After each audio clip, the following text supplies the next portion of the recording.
श्री गणेशाय नमः। अथ श्री पुरुषोत्तम मास महात्म्य कथा श्रवण चालू करेंगे। तृतीयोध्यायः। ऋषय ऊचुः नारायण नरसखा यदुवाच शुभं वचः नारदाय महाभाग तन्नो वद सविस्तारम्। सूत उवाच नारायण वचो रम्यं श्रूयतां द्विजसत्तमः यदुक्तं नारदायैतत् प्रवक्ष्यामि यथाश्रुतम्। श्री नारायण उवाच शृणु नारद वक्ष्यामि यदुक्तं हरिणा पुरा राज्ञे युधिष्ठिरायैवं श्रीकृष्णेन महात्मना। एकदा धार्मिको राजा अजातशत्रुर्युधिष्ठिरः दूते पराजितो दुष्टैर्धार्तराष्ट्रे छलप्रियैः समक्षमग्निसम्भूता कृष्णधर्मपरायणा दुःशासने दुष्टेन कचेष्वादाय कर्षिता आकृष्टा निजवासांसि श्रीकृष्णे सुरक्षिता। पश्चाद्राज्यं परित्यज्य प्रयाता काम्यकं वनम्। अर्थ सुनिए। ऋषिगण बोले, हे महाभाग, नर के मित्र नारायण नारद के प्रति जो शुभ वचन बोलते हैं वह आप विस्तार पूर्वक हमसे कहे। सूत जी बोले, हे द्विज समूह, नारद के प्रति जो सुंदर वचन कहे वह जैसे मैंने सुने हैं वैसे ही कहता हूँ, आप लोग सुने। नारायण बोले, हे नारद, पहले महात्मा श्री कृष्णचंद्र ने राजा युधिष्ठिर से जो कहा था वह मैं कहता हूँ, सुनो। एक समय धार्मिक राजा अजातशत्रु युधिष्ठिर छल प्रिय धृतराष्ट्र के दुष्ट पुत्रों द्वारा द्यूत क्रीड़ा में हार गए। सबके देखते देखते अग्नि से उत्पन्न हुई धर्मपरायणा द्रौपदी के बालों को पकड़कर दुष्ट दुशासन ने खींचा और खींचने के बाद उसके वस्त्र उतारने लगा। तब भगवान कृष्ण ने उसकी रक्षा की। पीछे पांडव राज्य को त्याग करके काम्यक वन को चले गए। वहाँ अत्यंत क्लेश से युक्त अत्यंतम क्लेशमापन्नः पार्था वन्यफशलाशिनः क्वचाचितः सर्वे राजा इव वनौकसः। अथ तान् दुःखितान् द्रष्टुं भगवान् देवकीसुतः जगाम काम्यकवनं मुनिभिः परिवारितः। तं दृष्ट्वा सहसोत्तस्थुर्देहा प्राणानि वा गतान्।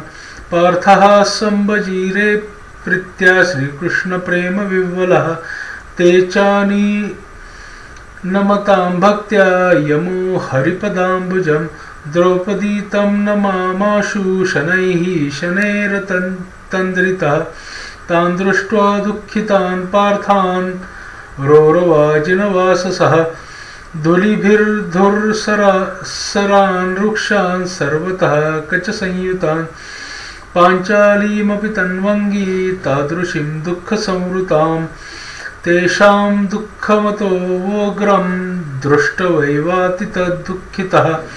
धार्तराष्ट्रान् दग्धुकामो भगवान् भक्तवत्सलः।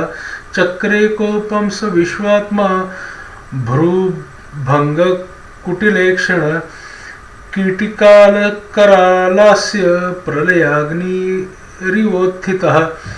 संदष्टोष्टपुटः प्रोच्चैर्त्रिलोकीं ज्वलयन्निव। अर्थ सुनिए।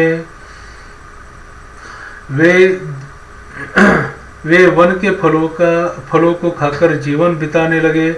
जैसे जंगली हाथियों के शरीर में बाल रहते हैं उसी प्रकार पांडवों के शरीर में बाल हो गया। इस प्रकार दुखित पांडवों को देखने के लिए भगवान देवकी सुत मुनियों के साथ काम्यक वन चले गए। जब भगवान को देखकर मृत शरीर में पुनः प्राण जैसे आते हैं उस तरह युधिष्ठिर, भीमसेन, अर्जुन आदि प्रेम विवल होकर सहसा उठ खड़े हुए और प्रीति से श्री कृष्ण के गले मिले। और भगवान कृष्ण के चरण कमलों में भक्ति से नमस्कार करते हुए द्रौपदी धीरे धीरे वहाँ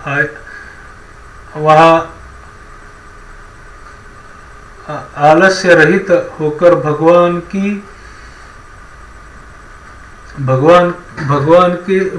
को शीश नमाकर नमस्कार करती हुई गई। उस दुखित पांडवी को ररु मृग के चर्म के वस्त्रों को पहने देख और समस्त शरीर में धूल लगी हुई, रूखा शरीर, चारों तरफ बाल बिखरे हुए द्रौपदी को भी उसी प्रकार दुर्बल शरीर वाली और दुखों से घिरी हुई देख उस तरह दुखित पांडवों को देखकर अत्यंत दुखी हुए भक्तवत्सल भगवान धृतराष्ट्र के पुत्रों को जला देने की इच्छा से उन पर क्रुद्ध हुए। विश्व के आत्मा भावों को चढ़ा गुरेर कर देखने वाले करोड़ों काल के कराल मुख की तरह मुख वाले प्रलय की अग्नि के समान उठे हुए ओठों को दांत के नीचे जोर से दबाकर तीनों लोकों को जला देने की तरह सीता वियोग संतप्तः साक्षात् दाशरथीर यथा तामालोक्य तदा वीर बिभत्सुर्जात वेपथुः उत्थाय कृष्णं तुष्टाव बद्धाञ्जलिपुटं भिया धर्मानुमोदितः शीघ्रं द्रौपद्या च तथा परैः। श्री सीता के वियोग में संतप्त भगवान रामचंद्र को रावण पर जैसे क्रोध आया था, उस प्रकार से क्रोध भगवान को देखकर कांपते हुए अर्जुन, उस प्रकार का क्रोध उनको आया और भगवान को देखते हुए जो अर्जुन है वो खुद कांपने लगे। कृष्ण की प्रशंसा करने के लिए द्रौपदी धर्मराज तथा और लोगों से भी अनुमोदित होकर शीघ्र ही हाथ जोड़कर उनकी स्तुति करने लगी। अभी देखिए मित्रों, मैं जो हूं ना, मैं इसका अर्थ आपको बता सकता हूँ, लेकिन मैं जब अर्थ बताऊंगा तो उसमें कुछ त्रुटि ना रहे, इसलिए मैं उनका बनाया हुआ अर्थ को पढ़ के आपको बता रहा हूँ। इसमें मेरा कुछ भी नहीं है, मैं मेरा खुद का कुछ भी नहीं ऐड कर रहा हूँ। कथा का जिसने भी अनुवाद किया है वो अनुवादकार के हिसाब से ये काम चल रहा है, मेरा इसमें कुछ भी नहीं, मैं पढ़ रहा हूँ, आप सुन लीजिए। तो कल कथा क्या हुई थी कि जान दो, कल की कथा तो कल आप देख लीजिएगा। आज की कथा में अभी जाते कि भगवान बता रहे ये कौन बता रहे? नारायण बता रहे। किसको बता रहे? नारद मुनि को बता रहे और सभी संतों को बता रहे, ऋषियों को बता रहे कि इस तरीके से एक कथा सुनाता हूँ कि जब इनको धर्मराज युधिष्ठिर को अपना द्यूत में हार गए और हारने के बाद में उनको जंगल में जाना पड़ा, तब उनकी जो अवस्था है उसके बारे में ये अध्याय बताना है। उसमें भगवान श्री कृष्ण जो है वो भी अवतारी है, उनको बहुत ज़्यादा उससे ये आ गया, गुस्सा आ गया। वो बोले कि जैसे कि मैं रावण को मारने के लिए गुस्सा हुआ था, वैसा ही मैं अभी गुस्सा हूँ और मैं अभी जाके उनको मार डालता हूँ। अर्जुन वाच हे कृष्ण जगतानाथ नाथनाहं जगद्वहि त्वमेव जगतां पाता मातपासी कथं प्रभो यच्चक्षुपातनेनैव ब्रह्मणा पतनं भवेत् किं तत्कोपेन न भवेत् किं वेदं किं भविष्यति क्रोधं संवर्त तस्तात जगत्पते त्वद्विधानां च कोपेन जगतः प्रलयो भवेत् वन्दे त्वां सर्वतत्त्वज्ञ सर्वकारणकारणं वेदवेदाङ्गबीजस्य बीजं श्रीकृष्णमीश्वरं त्वमीश्वरो सृजः सर्वजगदेतच्चराचरं सर्वमङ्गलमाङ्गल्यं बीजरूपः सनातन। अर्थ सुनिए। कृष्ण को प्रसन्न करने के लिए द्रौपदी, धर्मराज और लोगों से भी अनुमोदित होकर शीघ्र ही हाथ जोड़कर उनकी स्तुति करने लगी। अर्जुन बोले, हे कृष्ण, हे जगत के नाथ, हे नाथ, मैं जगत के बाहर नहीं हूँ, आप ही जगत की रक्षा करने वाले हैं। हे प्रभु, क्या मेरी रक्षा आप न करेंगे? जिनके नेत्र के देखने से ही ब्रह्मा का पतन हो जाता है, उनके क्रोध करने से क्या नहीं हो सकता, यह कौन जानता है कि क्या होगा। हे संहार करने वाले, क्रोध का संहार कीजिए। हे तात, हे तात, हे जगतपते, आप ऐसे महापुरुषों के क्रोध से संसार का प्रलय हो जाता है। संपूर्ण तत्वों को जानने वाले, सर्व वस्तुओं के कारण वेद और वेदांग के बीज के चीज आप साक्षात श्री कृष्ण है। मैं आपको वंदना करता हूँ, आप ईश्वर है। इस चराचरात्मक संसार को आपने उत्पन्न किया है। सर्वमंगल के मांगल्य है और सनातन के बीज रूप है। इसलिए एक के अपराध से सकथम स्वकृतम हन्याद विश्वमेकापराधता मशकान भस्मा सात कतुम को वा दहति मंदिरम। एक के अपराध से अपने बनाए समस्त विश्व का आप विनाश कैसे करेंगे? कौन भला ऐसा होगा जो मच्छरों को जलाने के लिए अपने घर को ही जला देगा? श्री नारायण उवाच इति विज्ञाप्य श्रीकृष्णं फाल्गुन परविरह बद्ध्वांजलि पुटो भूत्वा प्रणनाम जनार्दनम। श्री नारायण बोले, दूसरों की वीरता का मर्दन करने वाले अर्जुन ने भगवान से इस प्रकार निवेदन कर प्रणाम किया। सूत उवाच हरि क्रोधम निरस्याशु सौम्यो भूचंद्रमा इव समलक्ष्य इदा सर्वे पांडवा स्वास्थमाज्ञताः प्रत्युत्फुल्लमुखा सर्वे प्रमेणु प्रेम विह्वलः श्रीकृष्णं पूजयाच्चकुर्वन्मन्यैर्मूलफलादिभिः। तो सूर्य जी बोल रहे हैं, श्री कृष्ण ने अपने क्रोध को शांत किया और स्वयं भी चंद्रमा की तरह शांत हो गए। इस प्रकार भगवान को शांत देखकर पांडव स्वस्थ होते गए।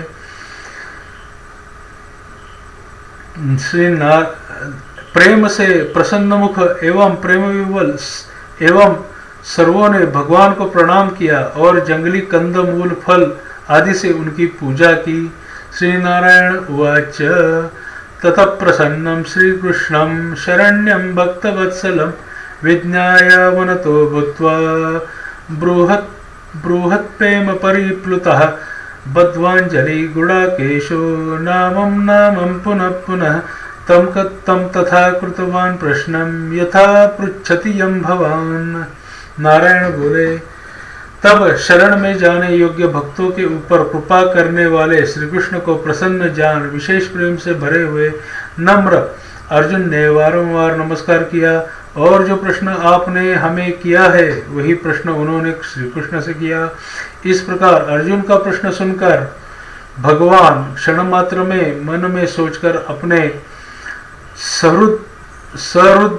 सहृद वर्ग पांडवों को और व्रत को धारण की हुई द्रौपदी को आश्वासन देते हुए वक्ताओं में श्रेष्ठ श्री कृष्ण पांडवों से हितकर वचन बोले।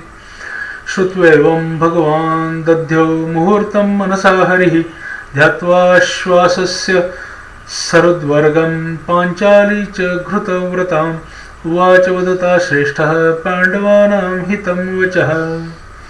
अभी श्री कृष्ण बोल रहे। श्री कृष्ण उवाच शृणु राजन् महाभाग विवत्सो ह्याथमद्वचः अपूर्वोऽयं कृतश्नोनो उत्तरं वक्तुमुत्सहे एष गुह्यतरो लोके रुषाणामपि दुर्घटः तथापि वक्ष्ये मित्रत्वात् भक्तत्वाच्च तव अर्जुनः तदुत्तरं मतोऽग्रं क्रमतः शृणु सुव्रत मध्वादयस्य येमासा लोपक्षाशनाडिकः यामास्त्रियामारुतो मुहूर्तो अन्ययन् उभे हायनं युगान येवं परार्धान्ता परेचये नद्योर्णवरुधा कूपा वापी पल्वल निर्झरः लतोषधी द्रुमाश्चैव त्वक्सारा पादपाश्चये वनस्पतिपुरग्राम गीरया पत्तनानि च एते सर्वे मूर्तिमन्तः पूज्यन्ते स्वात्मनो गुणैः।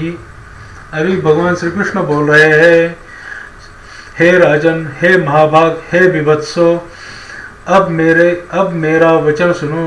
आपने यह प्रश्न अपूर्व किया है। आपको उत्तर देने में मुझे उत्साह नहीं हो रहा है। इस प्रश्न का उत्तर गुप्त से भी गुप्त है, ऋषियों को भी नहीं विदित है। फिर भी हे अर्जुन, मित्र के नाते अथवा तुम हमारे भक्त हो, इस कारण से हम कहने वाले हैं। हे सुव्रत, वह जो उत्तर है वह अति उग्र है, अतः क्रम से सुनो। चैत्रादि जो 12 मास निमेष महीने के दोनों पक्ष घड़िया है, प्रहर, त्रिप्रहर, 6 ऋतुएं, मुहूर्त, दक्षिणायन और उत्तरायण, वर्ष, चारों युग, इस तरह परार्ध तक जो काल है, यह सब, और नदी, समुद्र, कूप, बावड़ी, गड़ैया, सोते, लता, औषधीय वृक्ष, बांस आदि पेड़, वन को औषधिया, नगर, गांव, पर्वत, पुरिया, ये सब मूर्ति वाले हैं और अपने गुणों से पूजे जाते हैं। इनमें ऐसा कोई अपूर्व व्यक्ति नहीं है जो अपने अधिष्ठात्रा देवता के बिना रहता हो। अपने अपने अधिकार में पूजे जाने वाले ये सब फल देने वाले हैं। आगे संस्कृत पढ़ते। न तेषां कश्चिदप्यस्ति यपूर्वः स्वामी वर्जितः स्वे स्वे अधिकारे सततं पूज्यन्ते फलादिनः स्वस्वामी योग माहात्म्यात् सर्वे सौभाग्यशालिनः अधिमासः समुत्पन्न कदाचित् पाण्डुनन्दन तमुचुः सकला लोका असहायं जगुप्सितम् अनर्हो मलमासोऽयं रवि संक्रम वर्जितः अस्पृश्यो मलरूपत्वात् शुभे कर्मणि गर्हितः श्रुत्वे तद्वचनं लोकान् निरुद्योगो हतप्रभा दुःखान्वितो अतिखिनात्मा चिन्ताग्रस्तैकमानसः मुमुर्षरभवन्ते हृदयेन विदूयता पश्चाद्धर्य समालम्ब्य मामसो शरणं गताः प्राप्तो वैकुण्ठभवनं यत्र अहमवसं नर अन्तर्गृहं समागत्य मामसो दृष्टवान् परम् अमूल्यरत्नरचिते हेमसिंहासने स्थितं तदानीं मामसो दृष्ट्वा दण्डवत् पतितो भुवि। आगे सुनिए। अपने अपने अधिष्ठाता देवता के योग के महात्म्य से ये सब सौभाग्यवान है। हे पांडुनंदन, एक सम अधिभार उत्पन्न हुआ। उस उत्पन्न हुए असहाय निंदित मास को सब लोग बोले कि यह मल मास सूर्य की संक्रांति से रहित है, अतः पूजने योग्य नहीं है। यह मलमास मलरूप होने से छूने योग्य नहीं है और शुभ कार्यों में अग्राह्य है। इस प्रकार के वचनों को लोगों के मुख से सुनकर यह मास निरुद्योग, प्रभा रहित, दुख से घिरा हुआ, अति खिन्न मन, चिंता से ही ग्रस्त मन होकर व्यथित हृदय से मरणासन्न की तरह हो गया। फिर वह धैर्य धारण कर मेरी शरण में आया। हे नर, वैकुंठ भवन में जहाँ मैं रहता था वहाँ पहुँचा और मेरे घर में आकर मुझ परम पुरुषोत्तम को इसने देखा। उस समय अमूल्य रत्नों से जड़ित सुवर्ण सिंहासन पर बैठे मुझको देखकर यह भूमि पर साष्टांग दंडवत कर हाथ जोड़कर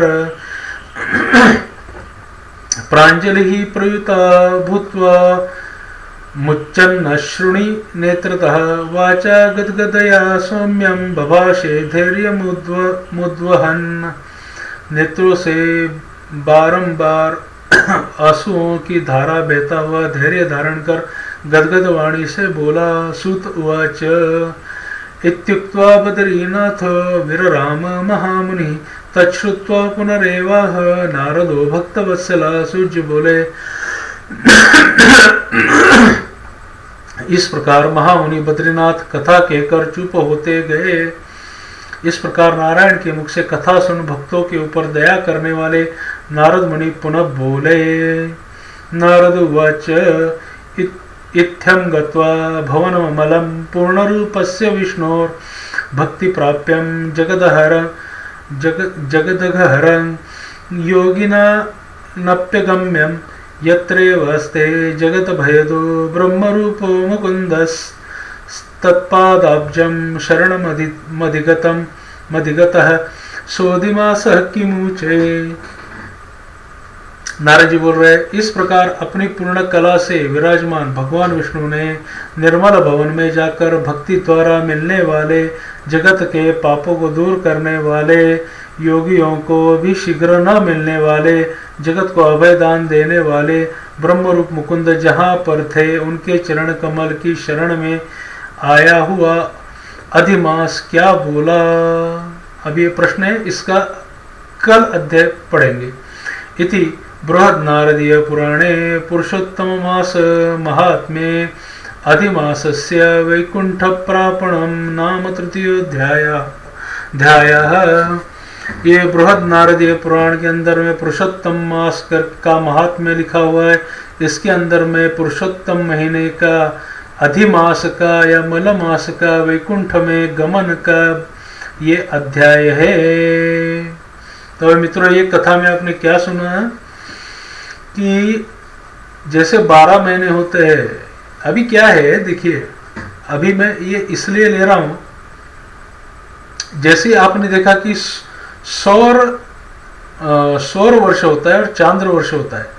एक सौर वर्ष होता है, एक चांद्र वर्ष होता है। जो सौर वर्ष होता है उसमें 365 दिन होते हैं, क्योंकि सूरज को पृथ्वी के आजू बाजू चक्कर लगाने के लिए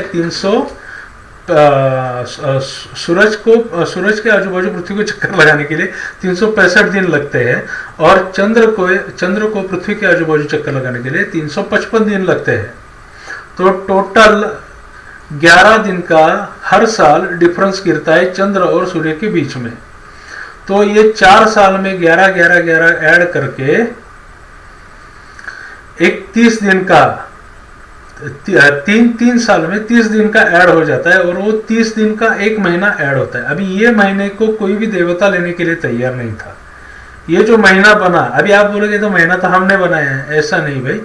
हर एक जगह जब कुछ होता है तो सूक्ष्म में कुछ होता है। जैसे कि अगर वेबसाइट बनाया, अभी मैंने वेबसाइट बनाया, वेबसाइट के ऊपर मैं जब पोस्ट डालता हूँ तो पोस्ट में मेरे घर में डालता हूँ, तब वो वेबसाइट पे दिखता है। वैसे ही सूक्ष्म जगत में कोई भी निर्मित होती है, सूक्ष्म जगत में पहले होती है, फिर उसकी प्रतिक्रिया जो है वो स्थूल जगत में आ जाती है।